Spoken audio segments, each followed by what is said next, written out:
नमस्कार मित्रों, chemistry standard 11 chapter number 2 परमाणु रचना एमां छेल्ले गया वखतना लेक्चर में प्रोटॉन, इलेक्ट्रॉन અને ન્યુટ્રોન જે પરમાણુના અપરમાણુય કણો વિશે તરીકે ઓળખાય છે એના વિશે ચર્ચા કરી હતી।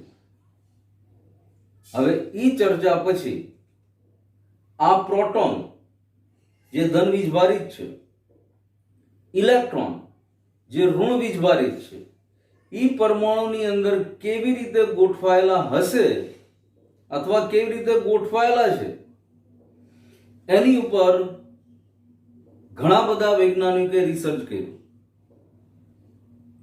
એમાં શરૂઆત અથવા નોંધપાત્ર રિસર્ચ જેને કહેવાય એ જે થોમ્સન નામના વૈજ્ઞાનિક અને રુથરફોર્ડ, તો આણે પોતાના રિસર્ચના આધારે પરમાણુ અંગેના પોતાના ખ્યાલ કે પ્રોટોન અથવા ધન વીજભાર પરમાણુમાં કેવી રીતે ગોઠવાયેલો હોઈ શકે અને ઇલેક્ટ્રોન જે ઋણ વીજભારિત કણો છે એ પરમાણુમાં કેવી રીતે ગોઠવાયેલા હોઈ શકે। આજે આપણે એ જ ચર્ચા કરવાની છે। હજી અહીંયા સુધી થોમ્સન અને રુથરફોર્ડના સમય સુધી ન્યુટ્રોનની શોધ નથી થઈ, એટલે એણે કોઈએ ન્યુટ્રોન કેવી રીતે ગોઠવાયેલો છે એ ચર્ચા નથી કરી। ત્યાં સુધી માત્ર એવું મનાતું ધન વીજભાર અને ઋણ વીજભાર આવા બે વીજભાર ધરાવતા કણો જેના પરમાણુ વિદ્યુતની દ્રષ્ટિએ તટસ્થ છે, નહીં તો બરાબર છે। આવું અગાઉ તમે ભણી ગયા છો કે ભાઈ પરમાણુ વીજભારની દ્રષ્ટિએ તટસ્થ છે। અત્યારે સમજાવવું હોય તો એમ સમજાવી શકાય। ઉદાહરણ તરીકે સોડિયમ, તો સોડિયમનો પરમાણુ ક્રમાંક 11 પરમાણુ ક્રમાંકનો મતલબ આપણે ચોખ્ખો કે એની અંદર 11 ઇલેક્ટ્રોન છે, 11 પ્રોટોન છે। જેટલા પ્રોટોન છે એટલા જ ઇલેક્ટ્રોન છે। પ્રોટોન પાસે ધન વીજભાર, ઇલેક્ટ્રોન પાસે ઋણ વીજભાર અને ન્યુટ્રોન તો વીજભારની દ્રષ્ટિએ તટસ્થ છે। એટલે જેટલા પ્રોટોન છે એટલા ઇલેક્ટ્રોન છે, સ્વાભાવિક રીતે પરમાણુ તટસ્થ બની ગયો। એટલે આજે જે આપણે ભણવાના છીએ એમાં પરમાણુની અંદર ધન વીજભાર કેવી રીતે ગોઠવાયેલો હોય અને ઋણ વીજભારિત કણો ઇલેક્ટ્રોન કેવી રીતે ગોઠવાયેલા હોય એની ચર્ચા કરવાની છે। એમાં સૌથી પહેલા થોમ્સને આપેલા નમૂના વિશે વિચારીએ। 1898 મતલબ 19મી સદીનો શરૂઆતનો સમય 1901 થી શરૂ થાય અને 18મી સદીનો અંત। તો 1898માં થોમ્સને પોતે કરેલા રિસર્ચના આધારે એવું અનુમાન રજૂ કર્યું કે ભાઈ પરમાણુ એક ગોળાકાર આકાર ધરાવતો હશે અને આ ગોળાકાર આકારની અંદર એમાં રહેલો ધન વીજભાર, એનો પોઝિટિવ ચાર્જ આખા જ પરમાણુના ગોળામાં બધે જ વહેંચાયેલો હશે। ધન વીજભાર આખા ગોળામાં, સમગ્ર ગોળામાં વહેંચાયેલો, વિતરિત થયેલો હશે અને ઇલેક્ટ્રોન્સ કે જેની પાસે ઋણ વીજભાર છે એ આવી રીતે ગોઠવાયેલા હશે। આ બરાબર જો આકૃતિ, ઇલેક્ટ્રોન આવી રીતે ગોઠવાયેલા હશે અને આખો ધન ગોળો જેની અંદર ધન વીજભાર સમગ્રપણે ગોળામાં વહેંચાયેલો હશે। આનાથી પરમાણુની સ્થિરતા અથવા સ્થાયી વિદ્યુત રચના તેને સમજાવી શકાય।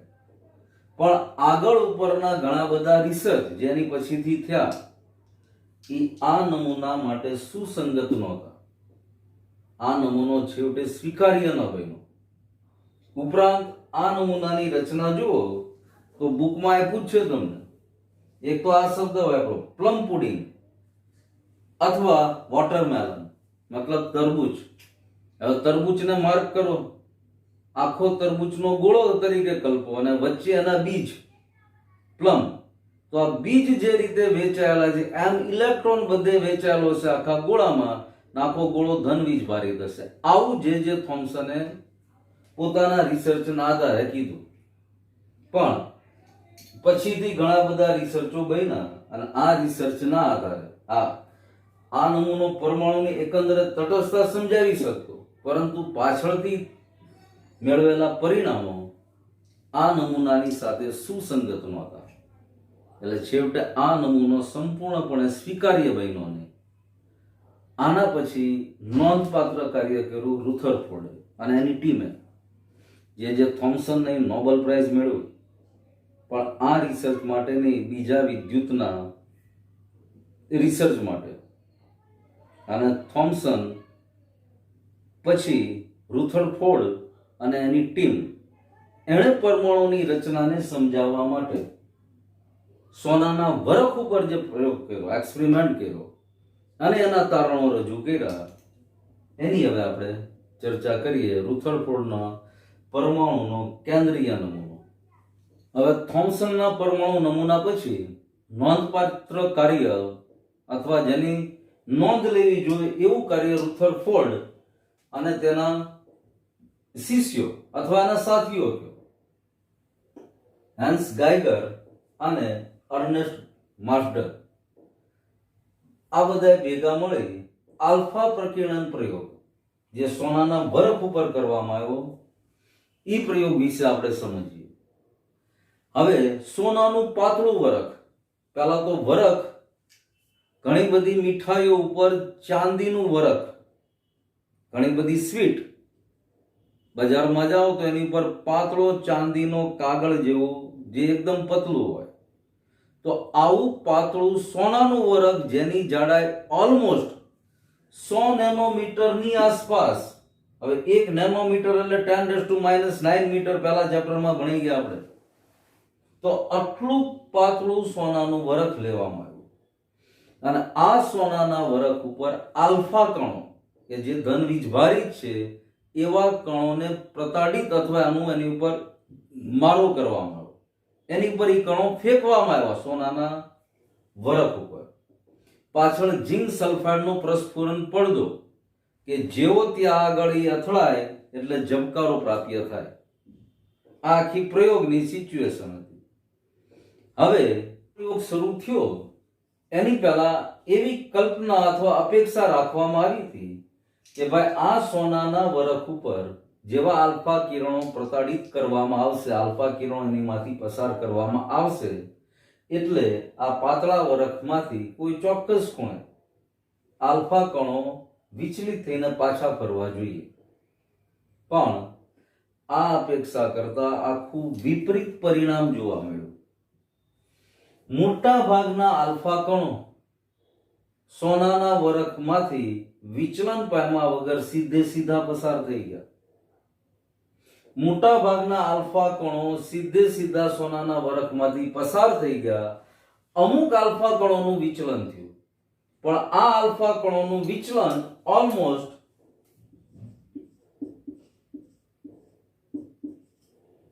20,000 ની સામે એક કણ જેટલું હતું. 20,000 આલ્ફા કણો પસાર થઈ જાય ત્યારે એકાદો આલ્ફા કણ વિચલિત પામી અથડાઈને પાછો આવતો હતો. હવે આ પ્રયોગે રુથરફોર્ડ અને એના સાથીઓ કે એના શિષ્યો આને વિચારતા કરી મૂક્યા.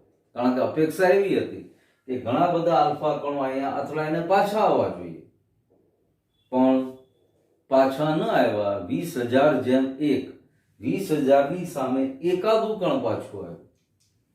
તો આ પ્રયોગના આધારે આની પછી આની જાડાઈ બમણી કરીને રુથરફોર્ડે પ્રયોગ કર્યો. ખાલી એક પ્રયોગથી અનુમાન નથી અપાવો, તો અનેક પ્રયોગો કર્યા. આની જાડાઈ બમણી કરીને આ પ્રયોગ કરવામાં આવ્યો. તો અહીંયા જેટલા કણ મળતા હતા એની કરતા ડબલ જાડાઈ કરી ડબલ કણ પાછા આવ્યા. પણ આ પ્રયોગના આધારે રુથરફોર્ડે ગણતરી કરી અને જુદા જુદા 3 તારણો આપ્યા અને 3 તારણોના આધારે એણે પરમાણુ વિશેનો પોતાનો ખ્યાલ રજૂ કર્યો. એ હવે જોઈએ. પણ એની પહેલા આ આખો એક્સપેરિમેન્ટ આઈ થિંક 9મીમાં તમારી સામે આવી ગયો તો આ પ્રયોગ આખો જ. 9મા ધોરણમાં આ પ્રયોગ આખો હતો જ સોનાના વરખ વાળો. એની એ જ વસ્તુ છે, પણ એમાં જે માહિતી હતી એના કરતા થોડીક વધારે વિસ્તૃત માહિતી, બસ એટલો ફેર છે. એટલે આ સોનાનું વરખ છે. આ બધા સોનાના પરમાણુના ગોળાઓ છે, સમજો વરખમાં રહેલા. હવે અહીંયા આલ્ફા કિરણો પ્રતાડિત થાય છે. અપેક્ષા એવી હતી કે અહીંયા પટ્ટી અથવા પતરી ઉપર અથડાઈને ઘણા બધા કણો પાછા આવવા જોઈએ, પણ નહીં. મોટા ભાગના કણો પસાર થઈ ગયા. માત્ર 20,000 જેમ 21,000 કણે એક કણ અથડાઈને પાછું આવ્યું.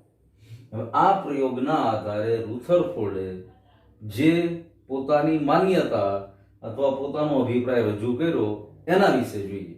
તો આ સોનાના વરખના પ્રયોગ ઉપરથી રુથરફોર્ડ અને એની ટીમે જે તારણો મેળવ્યા એ આ પ્રમાણે છે. સૌથી પહેલા જો તો મોટા ભાગના આલ્ફા કણો પસાર થઈ ગયા, માટે એવું સમજી શકાય કે મોટા ભાગનો વિસ્તાર કે જ્યાંથી આલ્ફા કણો પસાર થઈ ગયા એ ખાલી હોવો જોઈએ. ખાલી એટલે અવકાશ જેવો હોવો જોઈએ. હવે અહીંથી આખી પેન છે, પેન ફેંકી તો સ્વાભાવિક પસાર થઈ જવાની. હવે અહીંયા આગળ દિવાલ કે કઈ આડાશ રાખ્યો તો પેનને નાખ્યો તો પસાર નહીં થાય, અથડાઈને પાછી આવશે. આપણી બાજુ ભલે વાતાવરણ છે, પણ વાતાવરણ એટલું છે કે જેમાંથી આ પેનને નાખો પસાર થઈ જાય. તો અહીંયા આલ્ફા કણો મોટા ભાગના આમાંથી પસાર થઈ ગયા. એટલે પહેલું તારણ ઈ આના મગજમાં આવ્યું કે આજુબાજુનો કેટલો વિસ્તાર એવો ખાલી હોવો જોઈએ, અવકાશ જેવો હોવો જોઈએ, તો જ કણોને અથવા આલ્ફા કિરણોને પસાર થઈ શકવા દે. એટલે પહેલું તારણ એ કીધું. બીજું તારણ તમે જુઓ તો ધનભારિત થોડા આલ્ફા કણો વિચલિત થઈ અથડાઈને પાછા આવ્યા. હવે આ જે જગ્યાએ અથડાઈને પાછા આવ્યા તો ત્યાં કાંઈક એવું હોવું જોઈએ કે જેણે આલ્ફા કણોને પસાર થવા ન દીધા. તો ત્યાં ખાસ પરમાણુ કેન્દ્ર અથવા એવી કોઈ વસ્તુ કે જેની પાસે પણ ધન વીજભાર છે, એકબીજાનું અપાકર્ષણ થયું. ધનભારિત થોડા આલ્ફા કણો વિચલિત થયા, આથી આ વિચલન ખૂબ મોટા અપાકર્ષણના કારણે હોવું જોઈએ. આ પહેલી વસ્તુ. બીજું, આથી ધનભાર ખૂબ જ નાના કદમાં સંકેન્દ્રિત હોવો જોઈએ. જ્યાં ધનભાર કેન્દ્રિત છે ત્યાં અથડાઈને પાછા આવ્યા. હવે થોમ્સને શું કીધું હતું કે સમગ્ર પરમાણુ ગોળામાં ધનભાર બધે એક સરખી રીતે વિતરિત થયેલો હશે. હવે આ પ્રયોગે વસ્તુને ખોટી સાબિત કરી દીધી. બધે જ ધનભાર વિતરિત થયેલો નથી. હવે જ્યાં ધનભાર વિતરિત થયેલો છે એ નાનો સૂક્ષ્મ પરમાણુનો, જેને રુથરફોર્ડે પછીથી પરમાણુ કેન્દ્ર નામ આપ્યું, પણ ત્યાં અથડાઈને જ પાછા આવ્યા કણો. બાકી બધી જગ્યાથી તો આરપાર પસાર થઈ ગયા. એટલે ધનભાર ખૂબ જ નાના કદમાં સંકેન્દ્રિત હોવો જોઈએ કે જ્યાં આગળ આલ્ફા કણ અથડાઈને ત્યાંથી પાછું આવ્યું, બાકી બધા ભાગમાંથી આરપાર પસાર થઈ ગયું. એનો રેશિયો પણ આપણે હમણાં જોયો, 20,000 ની સામે 1. ત્રીજું તારણ એવું મળ્યું જેમાં રુથરફોર્ડ અને એના સાથીઓએ ગણતરી કરી અને શોધી નાખ્યું કે ભાઈ માનો પરમાણુની ત્રિજ્યા 10⁻⁻10 મીટર, તો એમાં રહેલો વચ્ચેનો ધન વીજભારિત કેન્દ્રનો ભાગ જેની ત્રિજ્યા ગણતરી કરીને શોધી નાખી 10⁻15 મીટર, મતલબ પરમાણુની ત્રિજ્યા કરતા પરમાણુ કેન્દ્રની ત્રિજ્યા 1,00,000 ગણી નાની થઈ. આવા બધા 10 વાળા જયારે આંકડા આવે ને ત્યારે આપણને જાજી નવાઈ નથી લાગતી, કારણ કે આ બધું આપણને એમ લાગે કે આ બધું ઠીક સામાન્ય છે. નહીં, સામાન્ય નથી. તમે આ આંકડાને જયારે મીંડામાં મૂકશો ને ત્યારે ખબર પડશે કે ભાઈ આમાં તો 5 મીંડા વધી ગયા ને આ માઇનસમાં છે. મીંડા વધી ગયા 1/10⁻15 થઈ ગણિત પ્રમાણે જુઓ તો, અને અહીંયા ગણિત પ્રમાણે જો એટલે 1/10⁻10 થઈ. તો આ 1,00,000 ગણું પરમાણુ કેન્દ્ર પરમાણુના ગોળા કરતા નાનું થઈ ગયું. 1,00,000 ગણું. અને આવા પરમાણુ કેન્દ્રની સાથે જ્યારે આલ્ફા કણો અથડાય છે ત્યારે અપાકર્ષણ પામીને પાછા ફેંકાય છે. બુકની અંદર એક સરસ ઉદાહરણ આપ્યું છે કે માનો ક્રિકેટનો બોલ, હવે એ ગોળા જેવો જ, હવે એની ત્રિજ્યા પકડો અને આજુબાજુમાં 5 કિલોમીટરનો વિસ્તાર, આજુબાજુમાં 5 કિલોમીટરનો ફરતો વિસ્તાર પકડો. આ 5 કિલોમીટરના વિસ્તારમાં વચ્ચે ક્રિકેટનો બોલ મૂકો એટલે પરમાણુનો ગોળો શું છે અને પરમાણુનું કેન્દ્ર શું છે એનું આખું ચિત્ર અથવા આની આખી ઇમેજને તમે કલ્પી શકો. હવે 5 કિલોમીટરમાં ખબર પડે ને, 5 કિલોમીટર એટલે આજુબાજુનો 5 કિલોમીટરનો ગોળાઈવાળો વિસ્તાર, અને એમાં બરાબર વચ્ચે ક્રિકેટનો બોલ મૂકી દેવાનો. તો જે ક્રિકેટના બોલનું કદ છે એટલું કદ પરમાણુના ગોળામાં પરમાણુ કેન્દ્રનું છે, મતલબ 1,00,000 ગણું નાનું થાય. તો આવા તારણોના આધારે રુથરફોર્ડે પછી આ વસ્તુને જ્યાં આગળ આલ્ફા કણો અથડાઈને પાછા આવ્યા હતા એ ભાગને પરમાણુ કેન્દ્ર અથવા ન્યુક્લિયસ એવું નામ આપ્યું, અને એને સૂચ્યું કે પરમાણુનો ધન વીજભાર આ પરમાણુ કેન્દ્રના ભાગમાં જ રહેલો હોવો જોઈએ. ઉપરાંત આજુબાજુનો જે વિસ્તાર છે એ વિસ્તારમાં ઇલેક્ટ્રોન રહેલા હોવા જોઈએ, અને સ્થિર વિદ્યુત આકર્ષણ બળથી આ પરમાણુ કેન્દ્રનો ધન વીજભાર અને આજુબાજુના ઇલેક્ટ્રોન સ્થિરતા પામેલા હોવા જોઈએ. સ્થિર વિદ્યુત આકર્ષણ બળ એકબીજાને જકડી રાખતા હોવા જોઈએ. તો આ પ્રયોગના અંતે રુથરફોર્ડનું આવું તારણ હતું. હવે ખાસ તો આખા પ્રયોગના અંતે એણે શું તારણ આપ્યું, પોતાના વિચાર શું છે પરમાણુ અંગેના, એ રજૂ કર્યા, એ મહત્વના છે. તો ઈ તારણમાં આખો સાર કાઢો તો પરમાણુ કેન્દ્ર પરમાણુની કુલ ત્રિજ્યા કરતા 1,00,000 ગણું નાનું. આ પરમાણુ કેન્દ્રમાં ધન વીજભાર કેન્દ્રિત થયેલો હોય અને પરમાણુનું ઓલમોસ્ટ દળ, પરમાણુનું સમગ્ર દળ આ પરમાણુના કેન્દ્રમાં કેન્દ્રિત થયેલું હોવું જોઈએ, જેમાં આલ્ફા કણો પ્રતાડિત થયા હતા, અથડાઈને પાછા આવ્યા, બાકી આજુબાજુના વિસ્તારમાંથી આલ્ફા કણો પસાર થઈ ગયા અને સ્થિર વિદ્યુત આકર્ષણ બળથી એકબીજાની સાથે જોડાયેલા હોવા જોઈએ. ઉપરાંત સૌરમંડળ સાથે પણ એને કલ્પના કરી કે જેમ સમગ્ર સૂર્યમંડળ તમે જુઓ તો કેન્દ્રમાં સૂર્ય છે, આજુબાજુ બધા ગ્રહો ફરી રહ્યા છે, તો એની જેવી પણ એણે એની સાથે પણ સરખામણી આ મોડેલની અથવા નમૂનાની કરી. પણ હવે આ નમૂનો પણ આજે પ્રયોગના આધારે રુથરફોર્ડે પરમાણુનો નમૂનો રજૂ કર્યો, એ પણ સંપૂર્ણપણે સ્વીકાર્ય નથી બન્યો. મેક્સવેલે અમુક સિદ્ધાંતો દર્શાવ્યા, એની સાથે આ પરમાણુ નમૂનાની સરખામણી કરવામાં આવી, ત્યારે અમુક બાબતો આ પરમાણુ નમૂનો સમજાવી શક્યો નહીં. તો એ કઈ કઈ ખામીઓ રુથરફોર્ડના નમૂનામાં હતી કે જેના કારણે આ નમૂનો સંપૂર્ણ રીતે સ્વીકાર્ય ન બન્યો, એ હવે ચર્ચા. રુથરફોર્ડનો પરમાણુ નમૂનો સમજ્યા પછી, એની ધારણાઓ સમજ્યા પછી કઈ કઈ બાબતની ખામીઓ રુથરફોર્ડના નમૂનામાં જાણવા અથવા જોવા મળી, એ બાબતની ચર્ચા આપણે કરીએ છીએ. હવે રુથરફોર્ડના નમૂનામાં એક વસ્તુ આપણે જોઈ કે ભાઈ રુથરફોર્ડે પરમાણુ કેન્દ્ર અને એની આજુબાજુ ઇલેક્ટ્રોન ઘૂમતા હોવા જોઈએ આવું તારણ કાઢ્યું, અને એને સૂર્યમંડળની સાથે સરખાવ્યું. સૂર્યમંડળ પણ તમે અગાઉ ભણી ગયા છો, તમને ખબર છે કે સમગ્ર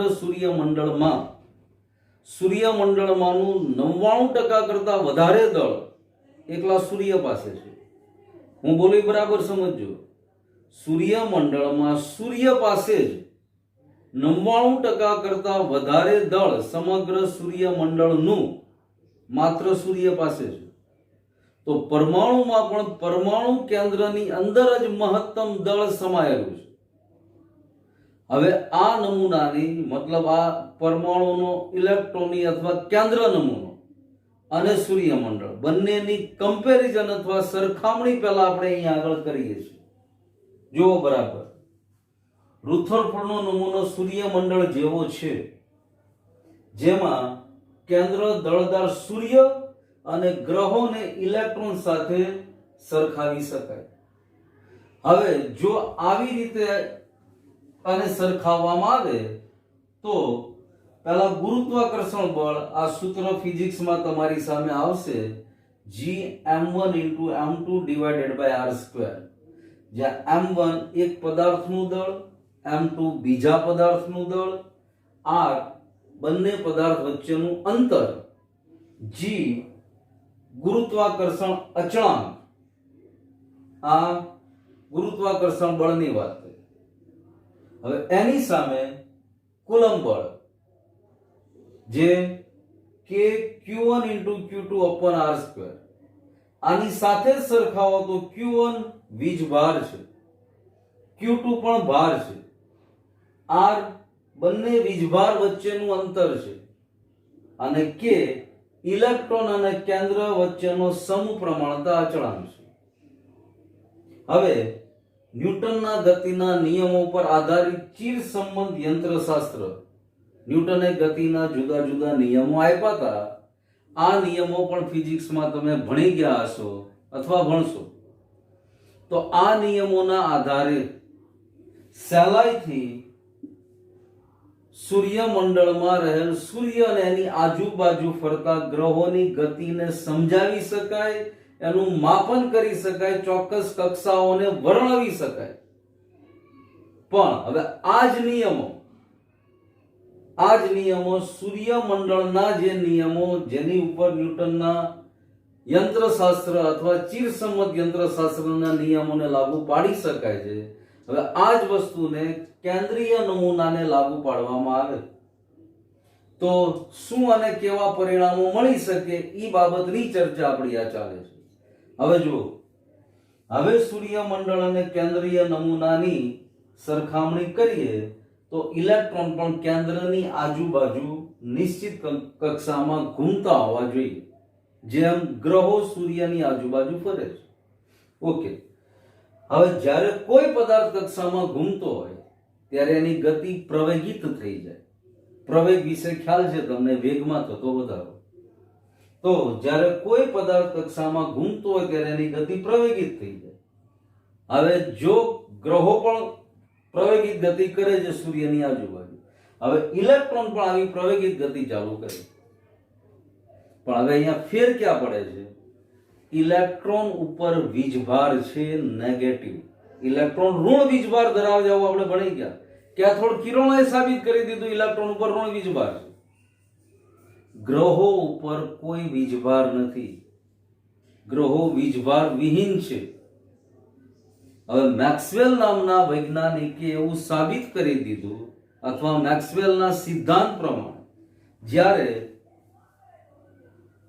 કોઈ ભારિત કણ જેની ઉપર વીજભાર છે એવો કણ પ્રવેગિત થાય ત્યારે વિકિરણનું ઉત્સર્જન પોતાનામાંથી કરે છે. ગ્રહોમાં ઉત્સર્જન નહીં થાય, કારણ તો કે ગ્રહો પાસે વીજભાર જ નથી.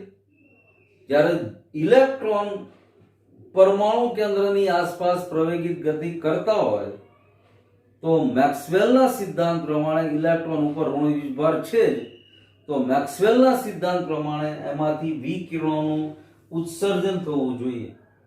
અને આ વિકિરણ દ્વારા લઈ જવાતી ઉર્જા, એ વિકિરણમાંથી જે ઉત્સર્જન થાય છે, વિકિરણનું જે ઉત્સર્જન થાય છે એ ઉર્જાને ક્યાંથી મળે છે? તો કે એ ઇલેક્ટ્રોનની ગતિમાંથી જ મળતી હોવી જોઈએ. તો આથી કક્ષાનું સંકોચાવાનું, કક્ષા સંકોચાવાનું ચાલુ કરે અને ગણતરી દ્વારા સાબિત થયું છે કે આવી રીતે કક્ષા સંકોચાય તો 10⁻⁸ સેકન્ડ, 10⁻⁸ સેકન્ડના જ સમયગાળામાં કક્ષામાં જ સર્પિલ થઈ અને ઇલેક્ટ્રોન કેન્દ્રમાં વયા જવા જોઈએ. પણ આવું નથી થતું, આવી વસ્તુ બનતી નથી. જો ઇલેક્ટ્રોન કેન્દ્રમાં જ વયા જાય પછી આખું પરમાણુ થાય શું? એટલે રુથરફોર્ડે જે અભિધારણાઓ આપી હતી એમાંની અમુક વસ્તુ અહીંયા આગળ સાબિત નથી થતી અથવા ખોટી સાબિત થતી. આવું થાય તો પરમાણુનું અસ્તિત્વ જ ન રહે. ફરી એકવાર સમજીએ આ શું વાત છે. સૂર્યમંડળની સાથે જ્યારે આપણે રુથરફોર્ડના નમૂનાને કમ્પેર કરીએ છીએ ત્યારે સૂર્યમંડળ ઉપર ન્યૂટનના ચિરસંમત યંત્રશાસ્ત્રના નિયમોને લાગુ પાડી શકાય છે. હવે આ જ વસ્તુ કેન્દ્રીય નમૂનાને લાગુ પાડવામાં આવે તો પહેલી વસ્તુ એ સમજવાની, ગ્રહો કક્ષામાં ફરે છે એમ ઇલેક્ટ્રોન પણ કક્ષામાં ફરતા હોય અને પરિણામે એની પ્રવેગિત ગતિ ચાલુ થાય. ઓકે, અહીંયા સુધી એકદમ ક્લિયર, બરાબર છે. ચલો, હવે મેક્સવેલનો સિદ્ધાંત એવું કહે છે કે જેની ઉપર વીજભાર છે, આવા વીજભારિત કણો પ્રવેગિત ગતિ કરતા હોય ત્યારે એનામાંથી વિકિરણોનું ઉત્સર્જન થાય. ગ્રહો પાસે વીજભાર નથી એટલે એમાં વિકિરણના ઉત્સર્જનનો કોઈ સવાલ નથી. જ્યારે ઇલેક્ટ્રોન પાસે નેગેટિવ અથવા ઋણ વીજભાર છે તો ત્યાં મેક્સવેલના સિદ્ધાંતને પણ માનવો પડે. તો જો ખરેખર રુથરફોર્ડે કીધું એવું થતું હોય તો ઈ જ ઇલેક્ટ્રોનમાંથી વિકિરણોનું ઉત્સર્જન થવું જોઈએ અને ઈ ઉત્સર્જન થયા પછી જે ઉત્સર્જન માટે ઉર્જા વપરાણી ઇલેક્ટ્રોનની ગતિમાંથી જ આવી જોઈએ. અને જો ખરેખર એવું થતું હોય તો 10⁻⁸ સેકન્ડ આટલા જ સમયગાળામાં ઇલેક્ટ્રોન સર્પિલ આકારે ભૂમિ કેન્દ્રની અંદર ચાલ્યા જવા જોઈએ, પણ આવું થતું નથી. તો અહીંયા રુથરફોર્ડના નમૂનાની ખામી સામે આવી કે ભાઈ આવું નથી થતું. ઉપરાંત ચલો બીજી એક શક્યતા વિચારી, આવો કદાચ ઇલેક્ટ્રોન ઘૂમતા નથી, ઇલેક્ટ્રોન કદાચ સ્થિર છે, પરમાણુ કેન્દ્રમાં ચોક્કસ જગ્યાએ કક્ષામાં ઇલેક્ટ્રોન સ્થિર છે. આવું પણ શક્ય ન બને. જો આવું હોય તો પરમાણુ કેન્દ્રમાં ધન વીજભાર ઇલેક્ટ્રોન ઉપર ઋણ વીજભાર એકબીજા ઉપર આકર્ષણ થઈને ખેંચાઈ જવા જોઈએ. તો થોમ્સનના પરમાણુના નમૂનાને યાદ કરો, એણે આવી જ કંઈક કલ્પના કરી હતી, પણ આ શક્ય નથી કારણ કે ઘણા બધા પ્રાયોગિક પરિણામે આને ખોટું ઠેર્યું. તો આ રુથરફોર્ડના નમૂનાની ખામીઓ છે કે જે ઇલેક્ટ્રોનની રચના પણ નથી સમજાવી શકતો નમૂનો, ઉપરાંત ઇલેક્ટ્રોન કક્ષામાં કેવી રીતે અને કયા આધારે ગતિ કરતા હશે એ બાબતની પણ સ્પષ્ટ સમજ આ નમૂના દ્વારા મળતી નથી. તો હવે ઈ સમજ મેળવવા માટે બોહર નામના વૈજ્ઞાનિકે જે પરમાણુ નમૂનો રજૂ કર્યો એને સમજવાનો છે. પણ ઈ સમજતા પહેલા ઇલેક્ટ્રોનનો ડ્યુઅલ નેચર અથવા દ્વૈત સ્વભાવ, કણનો અને વિકિરણનો, મતલબ આખું ફિઝિક્સ તરફી થોડું ભણવાનું છે, જેમાં આઇન્સ્ટાઈન, ડી બ્રોગલી આવા બધા વૈજ્ઞાનિકોનો ફાળો પણ જોવા મળશે. એટલે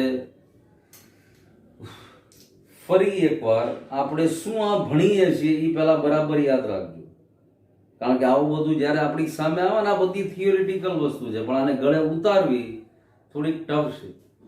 આપણે એવું ભણી રહ્યા છીએ કે ભાઈ કોઈ પણ તત્વનો પરમાણુમાં રહેલા ઇલેક્ટ્રોન, પ્રોટોન, ન્યુટ્રોન અત્યારે સાઈડમાં મૂકો, પણ ઇલેક્ટ્રોન, પ્રોટોન કેવી રીતે પરમાણુમાં ગોઠવાયેલા હશે એ બાબતની આપણી આ ચર્ચા છે. અને એમાં શરૂઆત આપણે જે થોમ્સનના પરમાણુ નમૂનાથી કરી હતી. આ નમૂનો સ્વીકાર્ય ન બન્યો.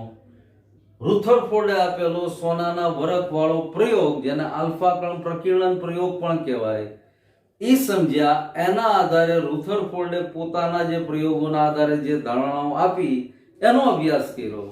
હવે એ ધારણાઓ ઉપરથી મેક્સવેલનો સિદ્ધાંત અને ન્યૂટનના ચિરસંમત યંત્રશાસ્ત્રની મદદ, આ બધાની ઉપરથી સરવાળે અથવા છેવટે એવું નક્કી થાય છે કે રુથરફોર્ડે આપેલો આ પ્રયોગ અથવા એના નમૂનામાં પણ સંપૂર્ણતા નથી. રુથરફોર્ડનો નમૂનો પણ ઇલેક્ટ્રોનના અથવા પરમાણુમાં ઇલેક્ટ્રોનની ગોઠવણી, ઇલેક્ટ્રોનની કક્ષામાં ઘૂમતા રહેવાની પરિસ્થિતિ, આ બાબતને સ્પષ્ટ સમજાવી શકતો નથી. હવે ઈ સમજ માટે આગળ નીલ્સ બોર નામના વૈજ્ઞાનિકે આપેલ પરમાણુ નમૂનો એને સમજવાનો. બરાબર? તો અહીંયા સુધી આપણે આજે ભણીએ છીએ. આની પછીના પીરિયડમાં નીલ્સ બોર સુધી જઈએ, પણ એની પહેલા વચ્ચે તમે જુઓ તો આલ્ફા વિકિરણ, બીટા વિકિરણ, ગેમા વિકિરણ, આવા અલગ ટોપિક બોક્સ બનાવીને ટેક્સ્ટબુકમાં આપ્યા છે. ઉપરાંત ક્ષ કિરણની વાતો પણ કરી છે. સાથે સાથ પરમાણુ ક્રમાંક, પરમાણુ દળાંક, સમભારીય, સમસ્થાનિકો, આવા બધા મુદ્દાની ચર્ચા પણ વચ્ચે આવી જાય છે. આના પછીના પીરિયડમાં આપણે એ બધા ટોપિકને પહેલા ભણશું અને પછી દ્વૈત અથવા ડ્યુઅલ નેચર વાળા મુદ્દા ઉપર જશું. અત્યારે આ બધા શબ્દ જે બોલું છું, દ્વૈત સ્વભાવ અથવા ડ્યુઅલ નેચર, એ બધા ઉપર અત્યારે ધ્યાન બરાબર રીતે આપવાની જરૂર નથી. એ બધું જેમ જેમ આગળ આવશે એમ સમજે પડતી જશે અને ગળે પણ ઉતરતું જશે કે આ વસ્તુ શું કહેવા આપણે ઈચ્છીએ છીએ અથવા શું સમજાવવા માંગે છે ચોપડીવાળા આપણને. પણ અત્યારે આપણે જે કાંઈ ભણ્યા એને પહેલા બરાબર ગળે ઉતારવાનો પ્રયત્ન કરજો. બરાબર તમારા મનથી વિચારજો કે આ કઈ વસ્તુ આપણને સમજાવવા માંગે છે. કારણ કે આ બે સમીકરણ આપણી સામે મૂક્યા, આ સમીકરણો જો એકબીજાને ઘણા બધા મળતા આવે છે, એના આધારે કમ્પેરિઝન ચાલુ કરી, સરખામણી ચાલુ કરી, અને એ સરખામણીમાં મેક્સવેલનો સિદ્ધાંત કંઈક અલગ વસ્તુ કહી દે છે. અને એ સિદ્ધાંતના આધારે કહી શકે કે નહીં ભાઈ, જો રુથરફોર્ડની બાબતમાં આવું હોય તો મેક્સવેલનો સિદ્ધાંત એ વસ્તુ ખોટી પાડે છે, કારણ કે ઇલેક્ટ્રોન પરમાણુ કેન્દ્રમાં ચાલ્યો નથી જતો. બસ આટલી સમજ આજના આપણા લેક્ચર પૂરતી કાફી છે. હોમવર્કની અંદર આ બધી જ વસ્તુ એક વાર, બે વાર, જ્યાં સુધી બરાબર પાકું ન થાય ત્યાં સુધી લખવાની. અને બને ત્યાં સુધી મારો પ્રયત્ન એવો રહ્યો છે કે અહીંયા એક એક વસ્તુ તમારી સામે બને એટલી સરળ રીતે મૂકવાનો પ્રયત્ન છે. ને એટલા માટે આ બધું લખ્યું છે કે તમે વિડીયો પોઝ કરીને પણ એક એક વસ્તુને વાંચી શકો, સમજી શકો. ટેક્સ્ટબુકની અંદર અમુક વાક્ય બંધ બેસતા કે આડાવડા લાગતા હોય એને અહીંયા આગળ સરખી રીતે લખવાનો પ્રયત્ન કર્યો છે. તો બસ આજે આપણે અહીંયા સુધી રાખીએ છીએ. આના પછીના પીરિયડમાં હમણાં વાત કરી એમ આલ્ફા, બીટા, ગેમા ઉપરાંત ક્ષ કિરણો, સમભારીય, સમસ્થાનિકો, આ બધાની મુદ્દાની ચર્ચા કરશું. Thank you.